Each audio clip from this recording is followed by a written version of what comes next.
All right, go ahead, Melissa. All right, good. Sorry about All that. right.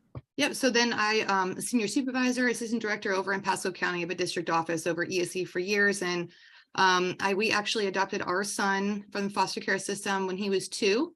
And so he is at the raging age of 6 right now. And you know, for the past couple of years, like I just decided to leave and like take all my expertise and everything I've learned to help families more directly, just because of the families I met through the foster care system and just being wanting to be able to spend more time with him also. And so I'm happy to be able to share my knowledge today. I am going to run through a PowerPoint slide that has a lot of information, both for that's helpful now if you have younger kiddos, but also if you have children that already have IEPs. And then if there's any questions, then we can save them for the end. So that way I can answer like personal type things. Sound good with everybody? Yes. All right, let me share my screen.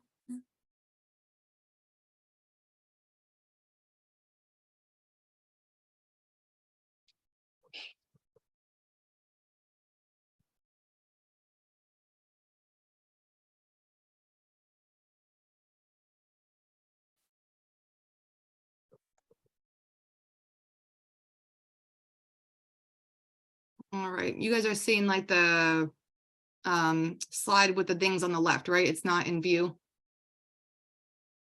Correct. Okay. All right, is that better? Yes. All right, so special education, what you really need to know. So there's so much to know about special education, and I'm not going to get into everything. So I'm going to try to pick and pull out the important things, and then create through this process, create almost like a flow of things that would make sense on both sides.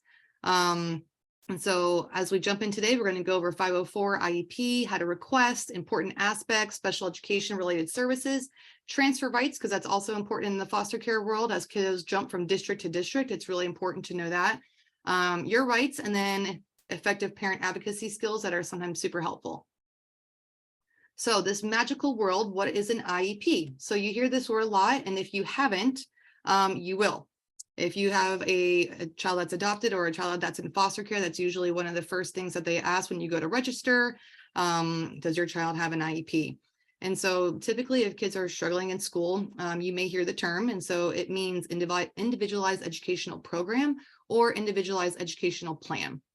The reason why this plan is so important is because it is a legal document. And that's my favorite thing about it. And that's my favorite thing about advocating for children to get IEPs and to be able to fully, I would say, have access to all the supports and services that they have the right to, is that this is a legal document.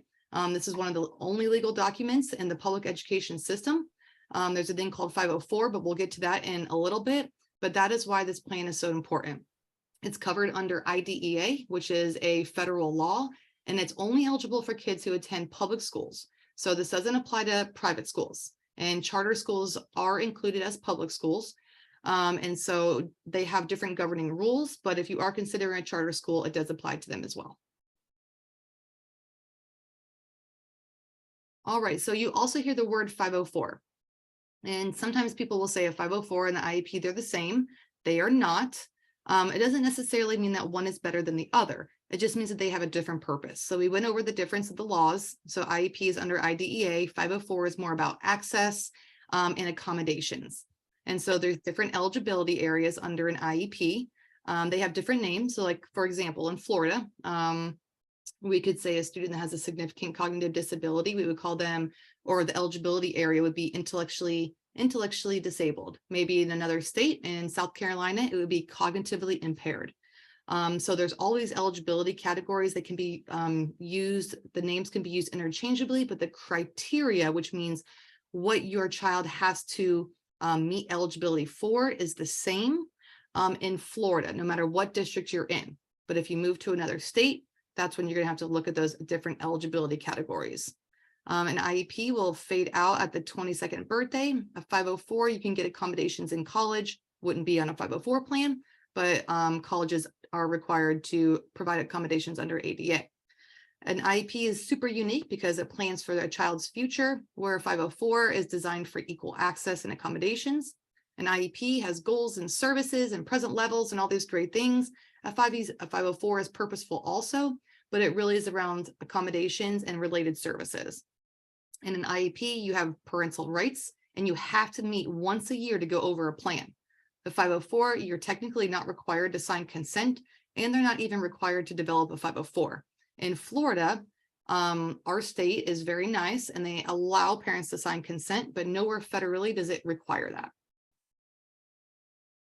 So here's the flow of the special education process. And so if you have not gone through this before, I'm kind of going to go over, I would say, from A to B. And then we're going to talk about the subsections of how to get, or of how to work through each process. And then we'll jump to the second part of the PowerPoint, which is if you already have an IEP, and here's some tips and tricks for that. So here's the flow of the special education process, and it's called special education because special education are the services that you would get if you have an IEP. So there's all these acronyms, there's all these weird words, but essentially what I'm going to focus on today is just using the acronym IEP, which is Individual Educational Plan, where you get special education services, and that's why it's called special education. So the flow is, you suspect your child may have a disability. You request an evaluation in writing. The school will meet to say, yes, we agree with you, or no, we don't, regarding your request for an evaluation. If they approve it, an evaluation will be conducted, and there can be a whole different types of evaluation. So if you think your child has a speech delay, they would evaluate for speech. If you think that your child potentially may have autism or eligible for the autism category, they would look at behavior rating scales and different eligibility criteria under autism. So there's different types of evaluations. If through that evaluation, your child's found eligible by the state criteria, then an IEP is developed. So a lot of times there's a misconception that if a child's evaluated, it means they're going to be eligible, and that is not the case. So your child has to meet state criteria. And so this is the flow. You suspect, evaluate, the school will approve or deny, the evaluation is conducted, and then you find out, are they eligible? And if they are, then you get an IEP. So how do you go about this process, right? So what considers a suspected disability? If you see any of these things. So a school district is required, and I love this. This is like my favorite statute in all of IDEA. So if the school district suspects that there's a disability, they're required to conduct a comprehensive evaluation in all areas of suspected disability. That's my favoriteest law ever. And the reason why is because it only says suspect. It doesn't mean that they're going to find them eligible, because they may not meet criteria, but they're required to evaluate. And so if you see any of these signs, you address this with the school. And that's when step one said, you suspect that your child has a disability, and any of these things could trigger a suspected disability. You receive a formal diagnosis, your child's regressing, difficulties in school in all areas, not just academics, right? Executive functioning, organization, social, emotional. Your child struggled consistently over time. This is a big one. It's a straight C child, maybe a couple of D's here and there, but the school's like, well, they have a 2.2, they're doing fine. Okay, I mean, that is not okay. If they're turning in their assignments every single day because you're doing them, but then they're low test scores and they have all 10% and 20%, that's a discrepancy there. That's a disability that we're suspecting, we wanted to look into. If the team has provided you a 504 and it's really not working, the teacher's trying all these things, communicating with you, but your kiddo is still struggling. If you already have an IEP and you think that they need something else, you can request something else. And then children who are adopted from the foster care system, who are also in the foster care system, are definitely higher criteria for developmental learning, emotional, behavioral, or physical disabilities in the future or now. And so some people believe and say that, being adopted or being in the foster care system, it automatically meets criteria for being disabled because of the trauma that's involved in it. And I agree to that to an extent of IDEA, and the law does not agree with that. So it still has to have an educational impact. And so your kiddo could be really good at hiding everything inside and doing a great day and doing all standard Bs, but then losing it when they come home. So it has to have educational impact. And that's why I always say, it can come out any type of way. But once you suspect anything, one of these is a trigger, you bring it right to the school and they're obligated to open an evaluation. So how do we do that? Put it in writing. So you have to, whenever you request an evaluation in writing, you have 30 days. It's the law for them to address your request. You're going to have a whole bunch of fancy people come around the table, the psychologist, social worker, stuff like that. And they'll talk to you about why do you think your child needs an evaluation. And so when you send this letter to your child's teacher, an administrator, and a school counselor, I always say 3 people. People quit, people leave, people say, I never got it. So you always need to have 3 people on the email, and then be specific why. A lot of the times you could have a constant or a certain diagnosis for a certain amount of years, but then you get a new one. A lot of the times diagnoses are they have like comorbid characteristics, but they're treated different. So, anxiety and ADHD, a lot of the times they go hand in hand, but you would treat the anxiety with counseling and things like that. ADHD, it's more of the executive functioning supports, things along those lines. So it's important to provide any of those to the school. Other things would be struggling with homework, poor test scores. If you do not hear back within 5 days, I say that's the limit. Then you climb up the ladder. Then you go to the principal, you go to the ESC department head, whoever it is. The more time you delay, the more time your child goes without services. So do not be afraid to rock the boat. It is your job to advocate, and it's not easy. So I always say, do not say they're going to get back to me. Let me send one more email. No, go up the ladder and go up the ladder quick. So that way they take you serious up front. Here's a sample language. So when you guys get a copy of this PowerPoint, you can essentially copy and paste this PowerPoint into your email if you were ever in this situation, and it states everything that you need to do, fill in the blank, and then you can put everything specific to your child. And so I hope this is going to be helpful. You can also put in, I didn't put in here, but sometimes there's the information about the adoptive. I get that a lot. So are you adopted? I'm like, okay, listen, we're a transracial family. I just did not pop out like a Black child and I'm totally white, right? Like the people are like afraid to ask.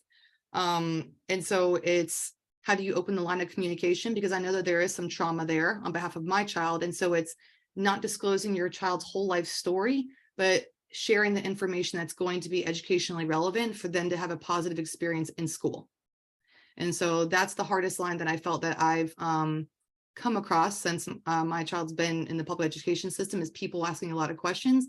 That's not really going to change if he, needs extra time on this assignment, or if he needs reduced assignment length, or somebody helping him with academics. Like, that's none of your business about what happened with bio mom, and so don't feel like you have to disclose any of that information. You disclose the information that's academically relevant and that addresses any area of need that's affecting them in school. Now, the hard part about that is that sometimes it is social emotional needs, right? There's the abandonment, there's trauma, all that kind of stuff here in foster care. There's visits that are triggering, stuff like that. But there's boundaries. And I always say, you know your child best, and you most of the time know what information needs to be disclosed to allow the school to do what they need to do. Because kids deal with things in totally different ways. So I would say confide in the counselor first, prior to the teacher. Sometimes the counselor will know different ways to word things, versus the teacher will go to the next door teacher and say, oh my gosh, did you hear about Micah? Like his mom was like, the school counselors are a little bit more trained to be able to support staff if there's any issues regarding trauma, and when it comes to like visits or abandonment issues, stuff like that. All right, so if you already have an IEP, congratulations, you've been through torture for the first time, and you survived. So now on to the second part of what do we do from here? You already have this IEP, and these are the 2 things I hear the most about families that already have IEPs or 504s, and they're not working, is that they don't know what to do. The schools say, well, we'll just meet at your next IEP meeting. No, you can request an IEP meeting at any time. Put it in writing. You can also request a reevaluation meeting at any time. So if your kid is language only, they only get language support because they were found language impaired when they were like 4, right? But your kid is in 6th grade now. You're like, what is going on? There's like a lot of stuff that's been changing. Like they need more help. Request a reevaluation. You can do that at any time. Schools are typically not open to doing this because obviously, as you guys know, it's a public school system. It's an organization. It takes money to pay people. It takes time for people to do things and people get backed up. And if your kid already has an IEP, they're almost like, check, they're ahead of the game. But you have the right to do this at any time, and they legally have to meet with you within a reasonable amount of time to address your request. And so I always say reasonable is between 30 and 45 days. So if you have a suspicion that you have a problem, request it after week 1, because then you usually have around 2 to 3 weeks out before you have to wait. And then if the problem's not there anymore, cancel the meeting. The teachers will love you. The principals will jump for joy. But if it's still there, you're on the books. So here's the other thing. If you have the IEP and it's not being implemented with fidelity, the first thing you do is contact your case manager. There's always an ESE AP in elementary school. You can do both and then go up the ladder, and there's always a district liaison or director that you can go to. And this kind of correlates back to my original or to that first slide where I talked about the 5 days. Go up the ladder right away. And no matter what district you're in, I mean, I have my email at the end of this. If you cannot find a contact person, email me and I will find them for you. They have lists on DOE. They have lists on the district websites, but sometimes they hide them because they don't want people to find them. And so it's not, I worked at district. I mean, it was intentional, right? I mean, how hard can we make these people to find? And so reach out to somebody. And that's why I'm glad that we're going to share this PowerPoint, because a lot of it is not knowing who to turn to. And so if you're having issues, you can always request copies of service logs. If your kid gets language therapy and you're like, this lady told me, this SLP, I love her, she loves my kid, but she told me she's getting married next week. And it's like, she's been married for like 3 months. My kid hasn't got service in like 3 months, right? Ask for the service logs, because then you know what you can do? Ask for compensatory. It's called makeup service. So if your kid is not making progress towards their IEP goals because they haven't been getting serviced, you can ask for that time to get made up. So a lot of families don't know that. So request copies of service logs. You can request work samples of the progress towards their IEP goals. I mean, so if, you know, Micah gets an IEP goal, it says he's going to write 3 sentences. And I'm like, we're working on his name. He's not writing 3 sentences. Ask for the work samples of how that data is being collected. Accommodation logs. This is another big one. Asking for the logs of, are they actually getting their small group during tests? Are they getting extended time? Because a lot of the times those things are not happening. And so this goes to the next one. Requesting quizzes or tests to be retaken if accommodations weren't provided. So a lot of times this happens in middle schools and high schools, right? They have 6, 7 teachers. The teachers are overwhelmed. In science class, he didn't get pulled. He didn't get his extra time. He got a 24%. It brought his B down to a D. The rest of the quarter is a mess.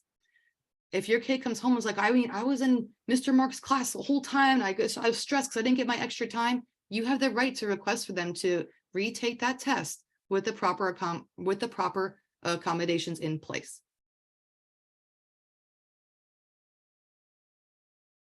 All right, so important aspects of an IEP.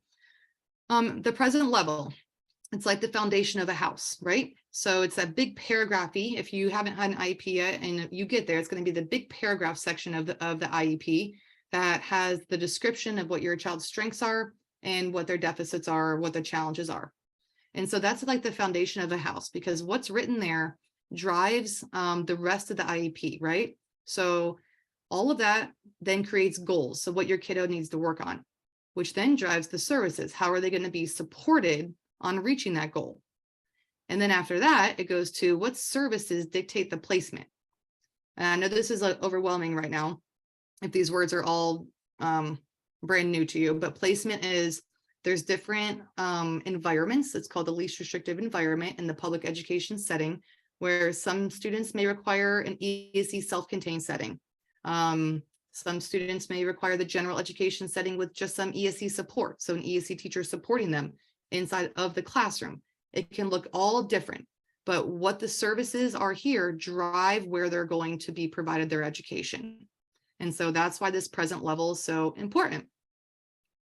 And so another way to look at that is like this.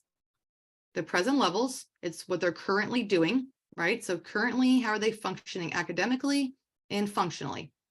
All that drives their goals, right? So if my student struggles with reading, he's going to have a phonics goal to say he will decode phonics skills 100% of the time. In order to do that, he needs Miss Smith to meet with him 3 times a week for 30 minutes to go over phonics instruction. And so that's the flow. But if up here in present level, if they didn't mention anything about phonics skills, my kid wouldn't have a goal for phonics skills. So it's important that whatever you think your child needs, it's in the present level. So if your child has ADHD and they're off task, they don't initiate tasks, they're struggling with work completion, all that needs to be in the present level, because then we're going to create a goal for it. And then we're going to have Miss Smith come help him with his planner and organize his notebook. But it all has to align. And so I can't see the chat, but what do you guys think? If you want to put it in the chat box, what do you think is the most important part of the IEP? Present levels, goals, or services?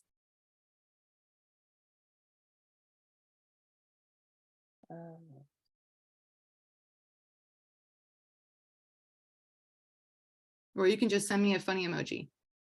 Wouldn't the present levels kind of lead everything else? Correct. Yep. So sometimes on the outside, everyone wants to get all hyped up about the services, right? Like, I want my kid to have more speech. He has 60 minutes of speech. I want 90. But in the present level, good job, Tony. In the present level, does it talk about the intensity of the need for 90 minutes of speech? So it has to link back. If it just said he struggles with making speech sounds, that's not going to get you 90 minutes of speech. If it says he does not communicate his needs and wants, if he cannot communicate when he is in danger, if he get, so all those essential skills that a child would need to be successful in the educational environment would lead back to a higher level of service.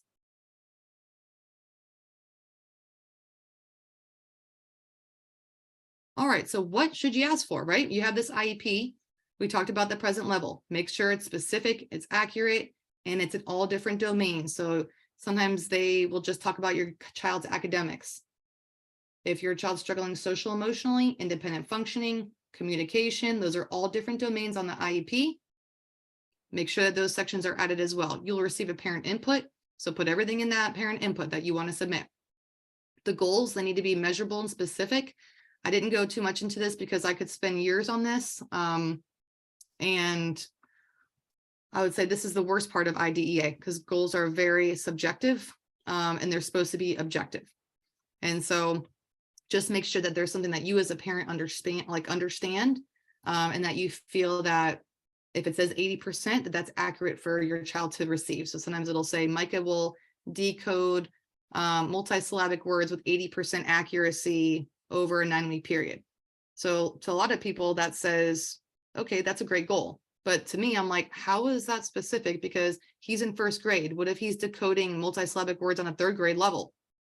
I mean, he needs to be given instructional level words or his grade level words, like something specific, or the froth letter words. I mean, whatever it is, so that way all the data that's being collected is consistent. So if you move to another state, they would know, oh, he's working on a 1st grade level, and everyone's clear on what the goal is going to be and what they want him to achieve. All right, so accommodations. Sometimes people spend a lot of time on this and I don't spend any.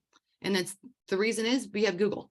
Okay, so you just Google what you think your kids' deficits are, and a zillion accommodations are going to pop up. So there's different platforms that the state uses. The most common one's called Peer, and they have pre-populated accommodations in there.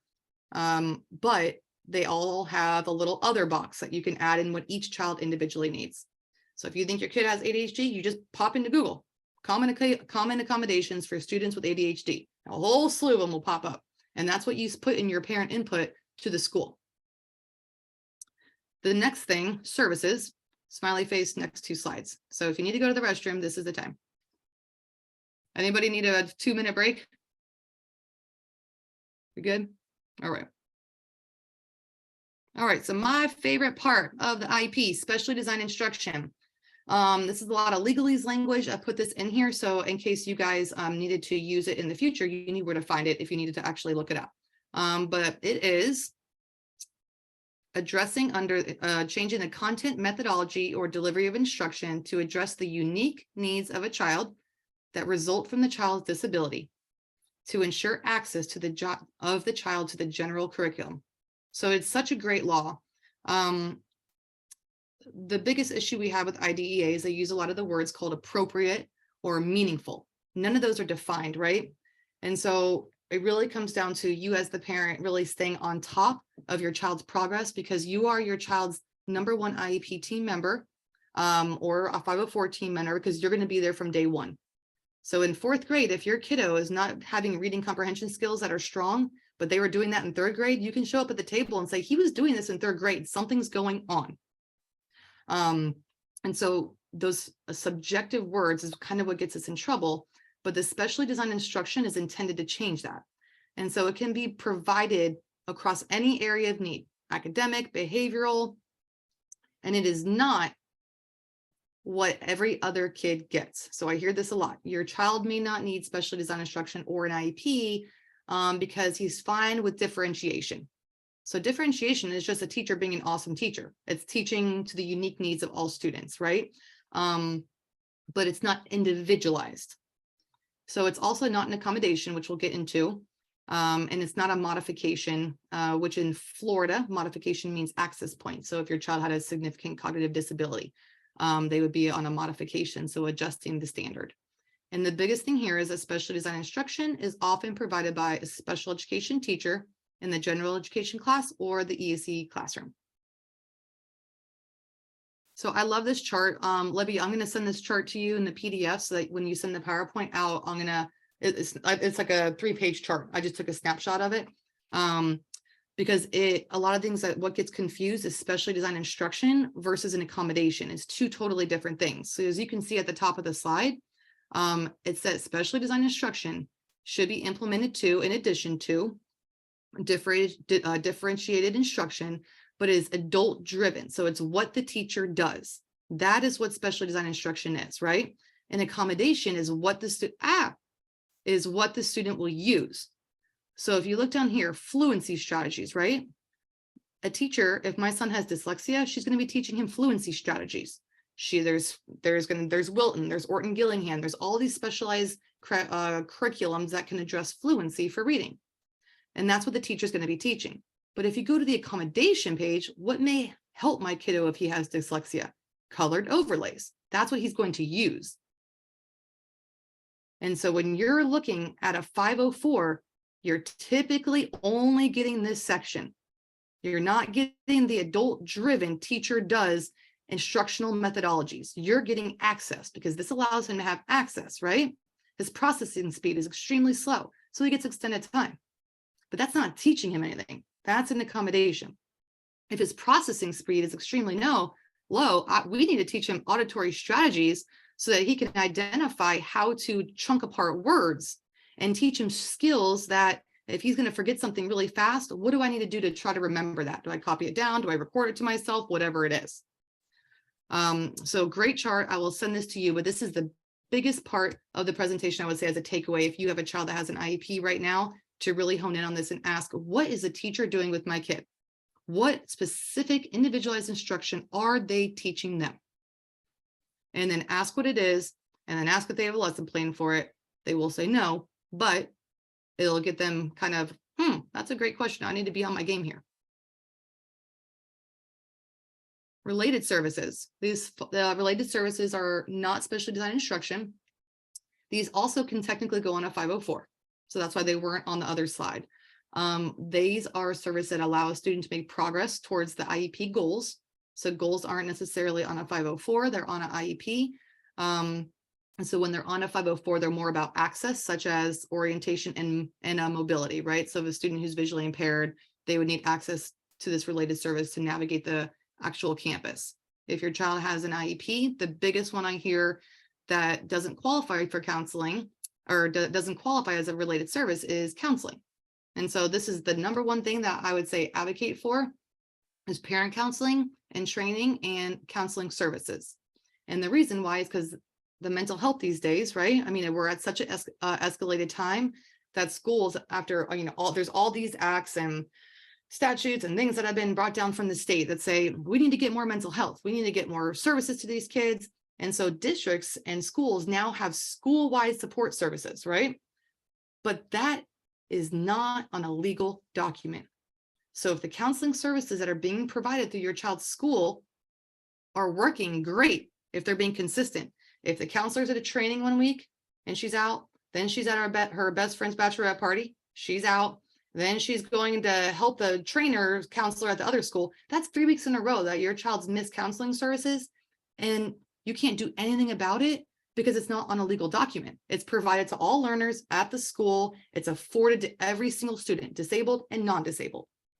So I always advocate to have counseling on the IEP, because then it's a legal document that they have to follow, and they have to implement it. And then parent counseling and training. So this is usually around unique needs, or highly complex behavioral students, where let's say that there's an intensive behavior plan at school and they want it carried over to the home. That then the behavior specialist or the school counselor or psychologist can work with the family to come up with a behavior intervention plan that can cross both settings. So if you're using a reinforcement program at school, like you do 5 questions and you earn a gummy bear, whatever, they're carrying that over to home. So it's the same consistency across all environments, so that the student then responds to the behavior the same in both environments. Because that's the hardest part with behavior, is that the environment changes, so the behavior changes. And so it's really helpful to have the parent counseling and training on there. A lot of the times you don't need it on the IEP. Schools are willing to do this with families. I've never really seen pushback at all with this, but if you are, it is something that you can formally request.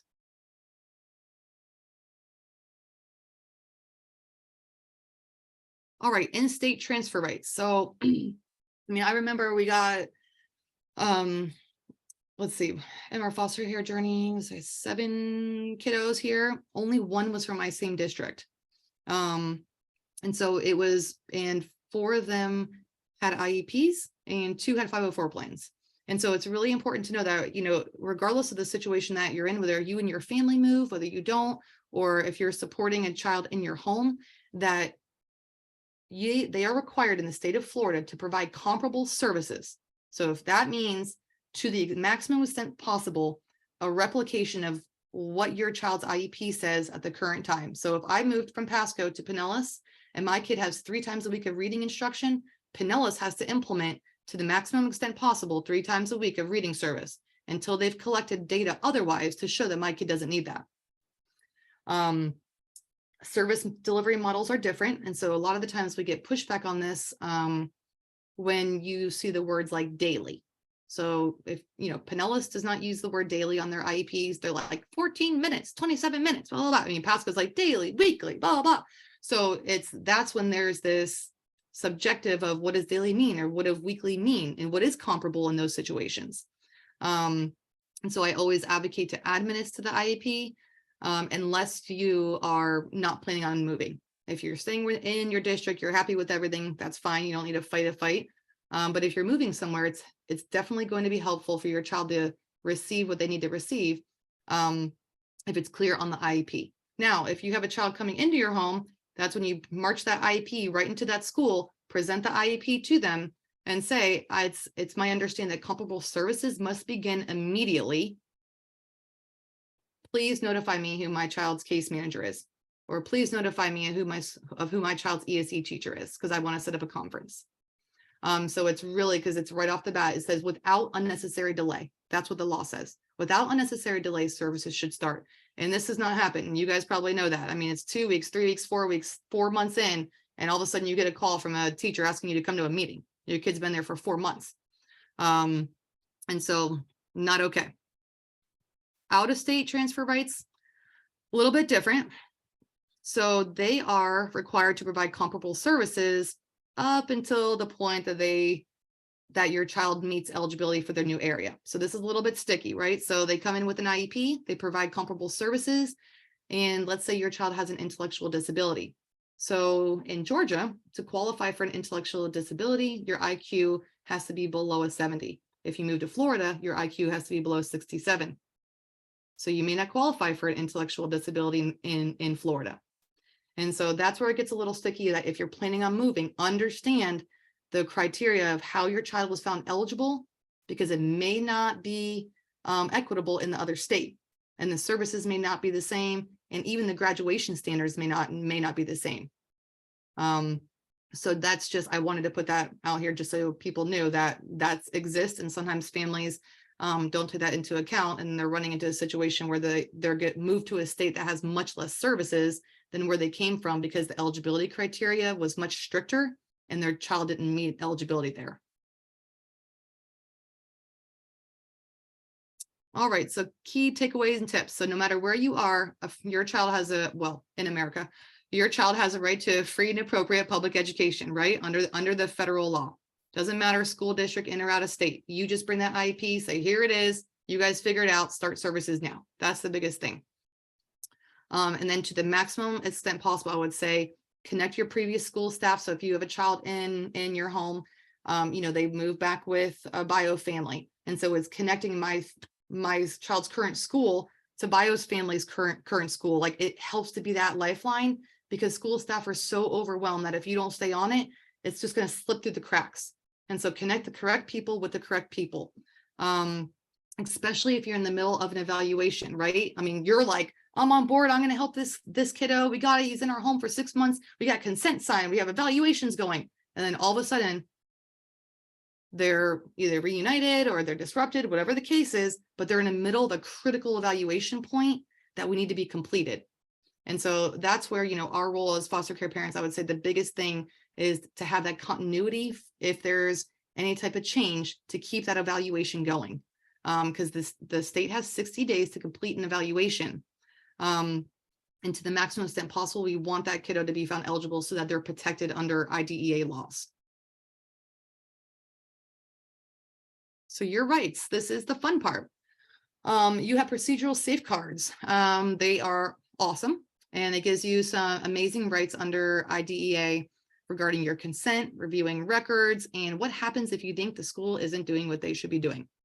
And so under 504s, you do not get all of this. And so that's why I always advocate to go towards the IEP, because of the protections that you and your child have under the IEP process. So you can file a state complaint, a state facilitated IEP meeting.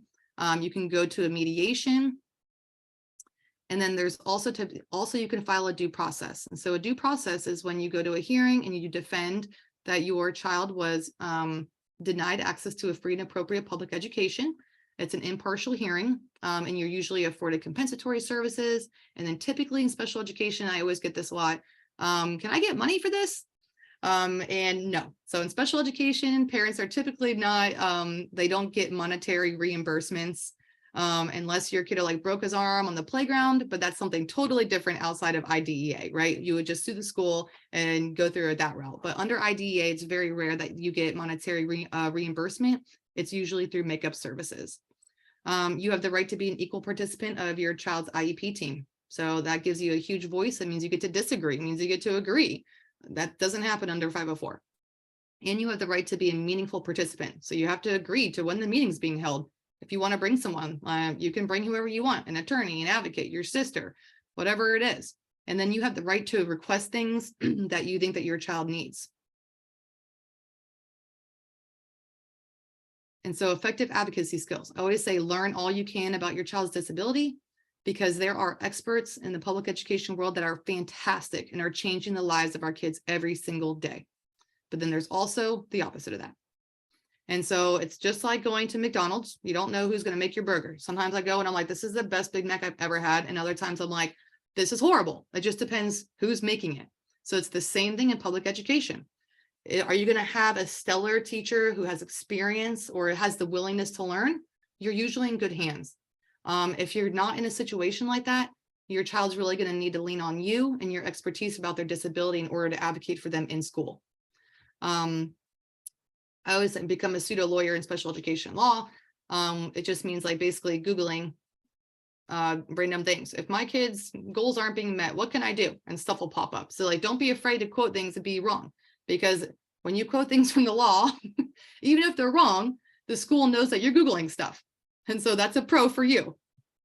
I always say avoid the blame game. So show up and say, here was the issue. This is the solution that I want. You didn't provide my kid service for 12 days. This is what I want as a result of it. When the going back and forth, that causes too much tension, and then the relationship cripples. Let's see, really get to know your child's teacher and IEP team. Ask for a draft IEP prior to the meeting. So you are allowed to do this. Sometimes they'll say yes, sometimes they'll say no, and they're allowed to. It's not required that they give a draft. But you have the right to ask for it. Put everything in writing. And then my favorite little words over here, if you disagree with something, if you request something, ask for what's called a prior written notice. So if I said, I'm going to request that Micah receive 600 hours of specialized language services a week, and they're like, no, you're crazy. Then I'm going to be like, okay, well, give me a prior written notice. Because what that is doing is it's making them say no to you and then justifying why. So maybe he needs 600 hours of language service a week, but they could totally say no to me with a justifiable reason, because there's not 600 hours in a school week, right? I mean, they'd be like, that's here's your prior written notice. But if I ask for 4 hours, how are they going to say no to that if my child's 2 years below grade level and his processing index is a 74? That's kind of gonna be hard to justify why you're saying no. You can't say it's because we don't have a speech language pathologist. You can't say we're out of teachers. You can't say that. None of that is our problem. That's the school district's problem. So you have to justify why you're saying no to my request based on my child's needs and based on the data that we have to support that request. So that little line down here, whenever you request something and they say no, just say, please give me my prior written notice. And half of the time the conversation goes back in your direction. All right, and just like we talked about before, you're your child's number one advocate. You are going to be with them from day one, and the rest of the IEP team is not. There's a lot of turnover, teachers change, so keep track of all your records, get hard copies and electronic copies of IEPs in every document, or organize them by year. There's IEP planners out there, 504 planners out there, but just understanding, I would say, the timeline of events that happen with your child is a huge game changer for when you show up at meetings, because you can kind of be empowered and you can have a voice instead of having to ask people like, wait, when was my kid's last IEP meeting? I mean, like, know when your kid's last IEP meeting was. Like, know that stuff. And so I would say take that role seriously, because I'll tell you what, I have been an advocate for around over a couple of years now, and there is nothing more effective than a parent. Attorneys and advocates can do so much, but when you voice for your child, that is way more change than somebody speaking on your behalf. And so the more you know, the more you can do. And I think, yep, that is it. So let's see. Oh man, 50 minutes. Okay, sorry guys. Well, we started late. That wasn't on you. That was on us. That was awesome. And there was so much, even with having years of kids with IEPs and 504s, there was still so much I didn't even know. I didn't know you could request counseling services in your IEP plan. Like, that was like, my head kind of just exploded. And then just a lot of those that I could ask for the logs and like all of that. That was amazing. Oh, thank you. Michelle, do you want to stop recording in case anyone has questions? And yeah.